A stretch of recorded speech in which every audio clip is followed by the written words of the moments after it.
God bless you guys. Welcome to the Time to Grow podcast. I am your most humble and gracious host, Trey. Today is going to be super quick. I'm going to try and be in and out as fast as I can. This is going to be a prophetic warning. Let's get into it. Now, a couple months ago, the Lord led me into some historical studies, mainly involving the events leading up to World War II. Now, my interests were pulled in this direction, and unknowingly, I was being shown information that would flare up repeated history. Now, just stick with me here. Hitler was born in Austria in 1889. His young adulthood was spent in a city called Vienna, and that had a vast Jewish community. The mayor of Vienna at that time, his name was Karl Lueger. Karl Lueger was anti-Semitic. Now, I want to read this small excerpt from one of his speeches. Here in our Austrian fatherland, the situation is such that the Jews have seized a degree of influence which exceeds their number and importance. In Vienna, the poor craftsman has to go begging on Saturday afternoon to turn the labor of his hands to account. He has to beg at the Jewish furniture dealers. The influence on the masses in our country is in the hands of the Jews. The greater part of the press is in their hands.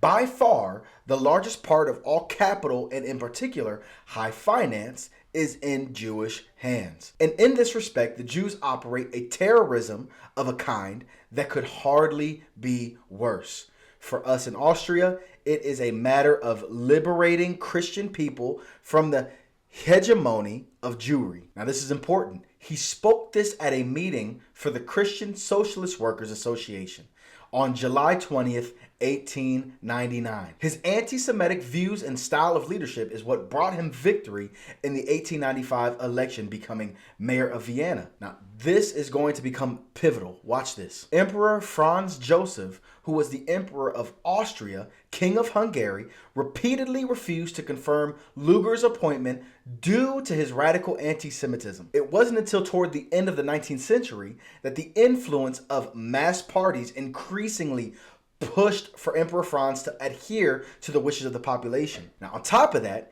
conflicts between various nationalities within the empire became more and more aggressive.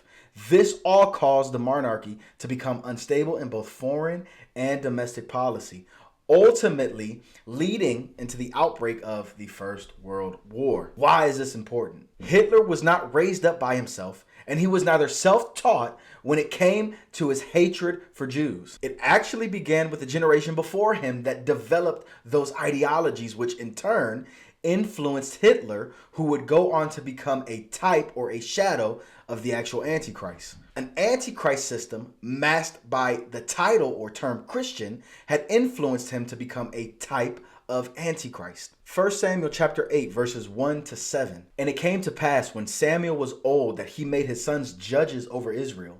Now the name of his firstborn was Joel, and the name of his second, Abiah. They were judges in Beersheba, and his sons walked not in his ways, but turned aside after lucre, and took bribes and perverted judgment. Then all the elders of Israel gathered themselves together and came to Samuel unto Ramah, and said unto him, Behold, thou art old, and thy sons walk not in thy ways. Now make us a king to judge us like all the nations. But the thing displeased Samuel, when they said, Give us a king to judge us. And Samuel prayed unto the Lord. And the Lord said unto Samuel, Hearken unto the voice of the people in all that they say unto you. For they have not rejected you, but they have rejected me, that I should not reign over them. There's a pattern taking place. One generation fears God, but does not raise up the next to do so. And in the next generation, they don't fear God. And in the following generation, rejects God. Emperor Franz is historically known for granting Jews full civil rights in the Austro-Hungarian Empire in 1867. Now, mind you, this was during a time when anti-Semitism was running rampant throughout Europe. Yet the emperor chose to involve himself personally, becoming one of the greatest emancipators in modern European Jewish history. Unfortunately, that did not follow into the next generation. Mayor Karl Lueger was highly influenced by the growing anti-Semitism, was also pushing this narrative to use it as a political tool. He would be one of the first who made use of populism in his political career. And that's riding on what's popular with the masses. and put Hitler into that third generation, Hitler would move on to become the one to enact wickedness and ideology through his political career, powered by anti-Semitism. Right now, what we are witnessing worldwide is an anti-Semitic agenda. Now, I'm not talking about the wars or the conspiracies. I'm talking about the propaganda being dished out, stuff that you'll find on social media and local news outlets. No matter what the event in the world is, the blame is being shifted onto Jewish people, the state of Israel or Mossad. Nonetheless, it's being shifted onto Jewish people. Now, I'm not here to defend wickedness in any one person or group of people, whether Jew, African American, Caucasian, or any one people group, but the action of one or a group of people does not justify a blame on an entire population of those people. An example, Epstein was of Jewish descent, but him or his actions do not define Jews worldwide. There are up-and-coming political figures who are emphasizing anti-Semitism, though for many of us, we can combat these ideologies biblically. The next generation will not be able to combat those ideologies. In fact, they will embrace it. I want to begin to shift into the prophetic. I elaborate on this in one of my first videos, how time is not a straight line, rather it's circular. If time is circular, we would have shadows of things to come, also shadows of things that have happened. Now, I would highly encourage you to travel back to that video and take a listen. I'll do my best to clip it somewhere around here. As history is beginning to repeat itself, we have entered into the second generation of those who do not fear God. People rage and they long to be like those nations who reject God.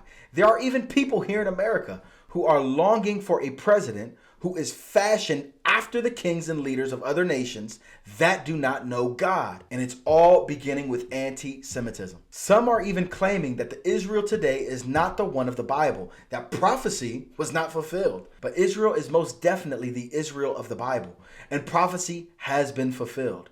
Now take this to the bank. Israel will not be uprooted or removed, even when no other nations back them up. God will defend them. There are even groups that reject the Holocaust and some that admire the ideas of the one who was responsible for the Holocaust. Replacement theology is beginning to run rampant, which in turn causes people to turn away from Israel and the promises established to them. The biggest promise stemming from the Abrahamic covenant. I will bless those who bless you and curse those who curse you. Now, if America is not shaken from this historical pattern, we will follow suit.